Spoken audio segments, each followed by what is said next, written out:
I'm in Belize right now, and today we're gonna go to this very historic site on the border of Guatemala and Belize in Central America. And we're gonna see some incredible monuments, including pyramids built by the ancient Mayas at the peak of their civilization.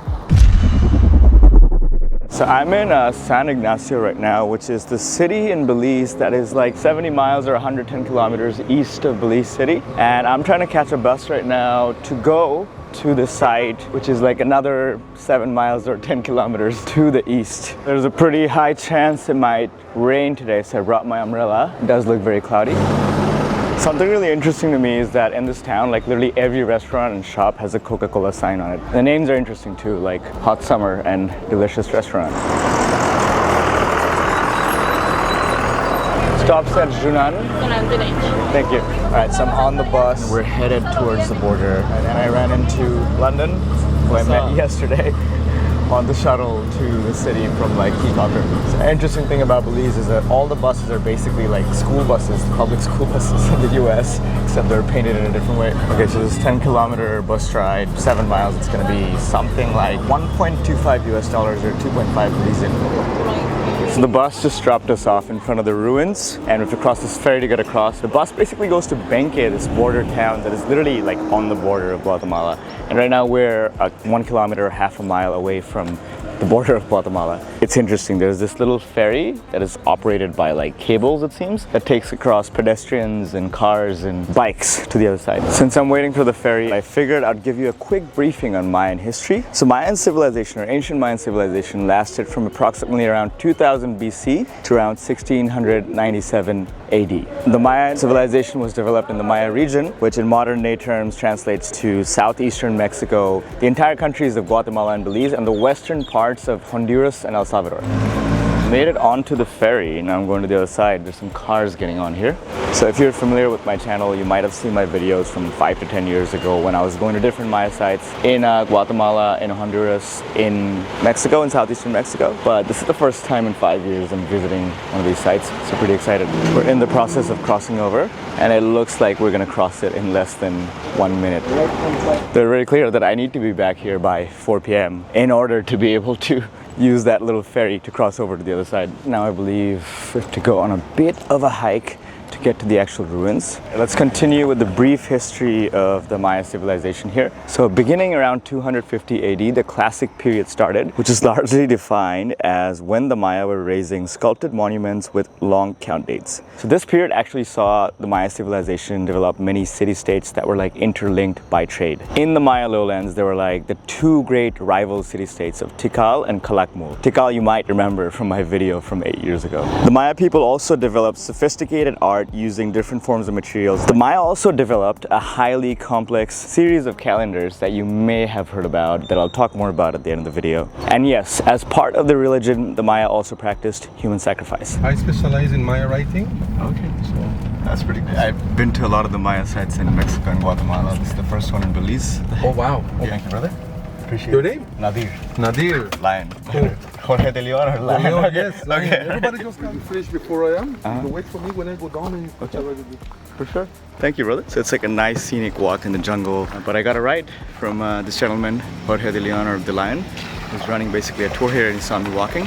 So we're at the site entrance, I think. So I got a ticket that cost 25 Belizean dollars, which is exactly US 12.5. Now I'm inside the site. So Xunantunich obviously is an ancient Mayan archaeological site, and the peak of its power was around the years, or between the years of 700 to 900 AD, when it was a very important like Maya civic ceremonial center in the lower Belize Valley region. And at that time, around 200,000 people lived in that region, which is not too far from today's population of the country of Belize, which is 400,000 people, making it the smallest population out of all the countries on mainland Central America. Okay, so in the past, I've always been worried about traveling with my cameras and electronics in Central America because I'm worried about theft or losing this very expensive stuff. But because now I have SafetyWing insurance and I have the electronics theft add-on coverage, I can now get reimbursed for at least some of the value of my electronics if this does get stolen, which is why I now feel way more comfortable traveling with my cameras in places like this. I'm also more comfortable eating at local restaurants and not worry about food poisoning.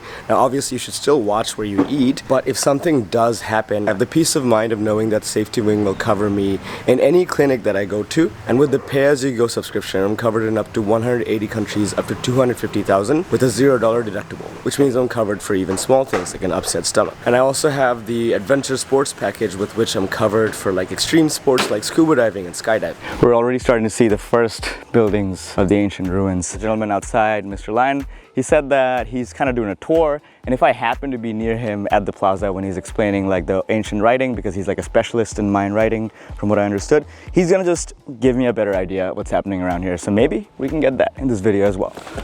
I've just entered one of the plazas at the core of the city. We're in the middle of Mayan ruins, guys. Stuff more than 1,000 years old. And this is what I like about the smaller sites like this one. You kind of have your own space. You have the place to yourself in the middle of the day.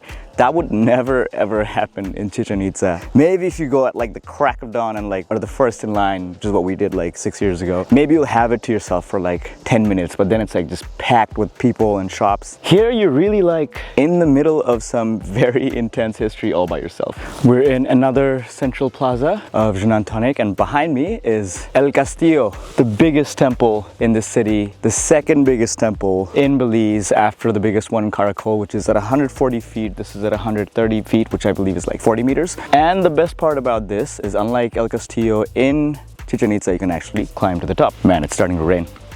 Oh boy. Started raining at the most interesting time, right when I was about to climb the pyramid. Thankfully, I brought this umbrella with me, so I think I'm still gonna try to make the climb. The Canon R6 is supposed to be weather resistant. We're really gonna put it to the test right now. So just like every other Mayan pyramid, the steps here are actually pretty steep. You used to be able to climb like Chichen Itza too. They have steep steps. At least one person fell and died, and they stopped letting people do that so people don't die. Looks like the rain stopped just like that, thank God. Okay, I think we can do the rest without an umbrella for now. I believe right now I'm at the second last phase, or second last flat place before we get to the very top. And the view from here is insane. Not just of the city, but of the surrounding nature. So the core of the city of Xunantunich that we see now has 6 different plazas, like the 2 plazas that we saw earlier. And inside this core, there are 26 different temples and palaces, with the tallest one obviously being El Castillo, where we're at. And the first modern excavations into this site was done around 130 years ago in the 1890s. Something that is very interesting is that near the end of Maya civilization's prime, when the other city-states in the region were like crumbling and falling apart, Xunantunich somehow managed to like expand its power and control more area around it in the valley. And it lasted like around a century longer than most other city-states or powerhouses in the region. So there's actually like a really cool, really spooky story behind the name of Xunantunich. It means Maiden of the Rock, based on certain Maya languages where Xunan means like noble lady and Tunic means like a stone for sculpture. And this is based off of legend that starting in the 1890s, when the excavations of this site started around that time, people started seeing the ghost of a lady dressed in all white with red glowing eyes that would appear right here in this site. She would usually appear somewhere in front of El Castillo. Then she would like walk up the stairs of El Castillo, the same stairs that I just took, and then disappear into the stone. Maybe you don't want to be here at night if you're afraid of ghosts, or if you're afraid of running into like a ghost lady with red eyes, which I don't believe in, but if you do, that's pretty terrifying. And obviously, Xunantunich is the new name that was given to it within the last 1.5 centuries. No one knows what the original name of this site was. Man, the hieroglyphics and the details in the sculptures here are just so cool. Okay, time to climb the very last phase of this pyramid. And this is not the safest climb. Definitely doesn't have handicap access or something like that. It's pretty narrow, actually. Not sure if this is the right way, but I'm just climbing some damp stairs. Wow. I'm at the top of El Castillo, the pyramid at the very high step, at the very edge. And this is so cool. You know what I hate is when people come to an incredible historical site like this and decide to vandalize it by writing their name and other stuff on it, if you ever see people doing that, please stop them. It's disrespectful to the people that live here and their heritage, and just a dumb thing to do. I was just talking to one of the guides here and he said, everything that we see on that side is Guatemala. So those houses over there, that's like less than a kilometer away, or like a kilometer away, that is in Guatemala. I'm at the top of this pyramid entirely by myself, which is not something most people get to experience often, if ever.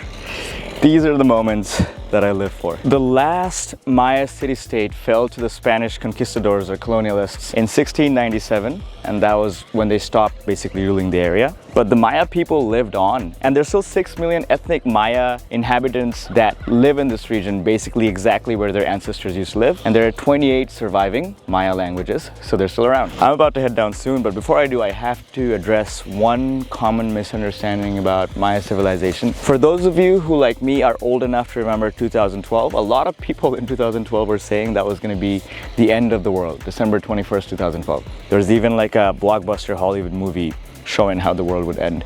And a lot of people attributed that prediction to the Maya people, saying they predicted that would be the end of the world. But that is not the case. That was just the last date of the Mayan long count calendar.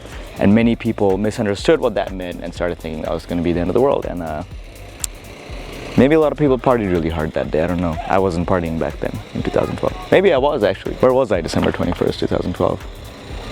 I was getting ready to go to Iceland for my Erasmus. These stairs are definitely not designed for more than one person passing through. So I just came across Lion, who gave me a ride earlier, giving a tour to a group of students. I'm not sure if they're from high school or college. And he was telling them that he's one of the few people that can read like Mayan hieroglyphics or Mayan writing, because apparently when the Spanish conquistadors came, they like actually killed everyone that could read and write, the scribes who could read and write the ancient language. So has his own personal project where he's trying to work with the government to bring it back so more people can read these ancient writings. It's pretty cool. Going down the final steps again. Goodbye, El Castillo. All right, guys, it is 3:45 p.m. and I'm about to take the ferry across to the other side and try to find a bus to get back to San Ignacio. So that is going to be it for this video. If you like this video, don't forget to like it. If you want to watch more content like this, feel free to subscribe to my channel. And if you want real-time travel updates, feel free to follow me on Instagram at Nadir on the go. I'll catch you guys in the next video from, I'm not exactly sure what country it's going to be, probably not Belize.